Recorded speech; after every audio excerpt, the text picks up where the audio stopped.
Hello everyone, સ્વાગત છે તમારું મારા નવા વ્લોગમાં. અમે નીકળી ગયા હતા, આઈ ડોન્ટ નો, મને જ નથી ખબર કે ક્યાં જવાના હતા.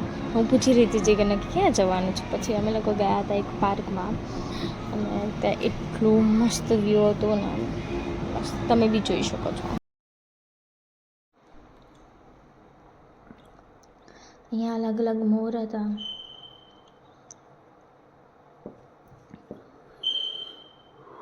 બગલા બી હતા અલગ અલગ. અહીંયા મને જીગરે ફૂલ આપ્યું હતું.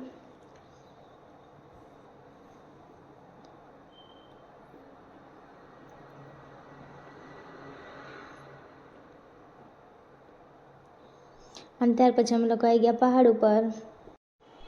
ત્યાર પછી અમે લોકોએ અમારા ઘરની પાછળ જ નદી જાય છે, ત્યાં અમે અમારું ડિનર કર્યું. મેગી. ત્યાર પછી મેં જીગરને કીધું કે મેગી ચાખીને કાંક કેવી બની છે. જીગરે કીધું વાવ, મસ્ત બની છે. અને મહેનત કરવી ગમે જ્યારે કોઈને ખાવું ગમે તો. ત્યાર પછી મેં બી કહી લીધું કે મારા બી એક શોટ લઈ લો, તો પછી જીગરે મારા બી એક શોટ લઈ લીધો. Thank you for watching my vlog. જો તમને મારો વ્લોગ ગમે તો લાઇક કરો, શેર કરો, કોમેન્ટ કરો અને સબસ્ક્રાઈબ કરવું ભૂલતા નહીં. ફરી મળીશું આવા એક નવા વ્લોગમાં.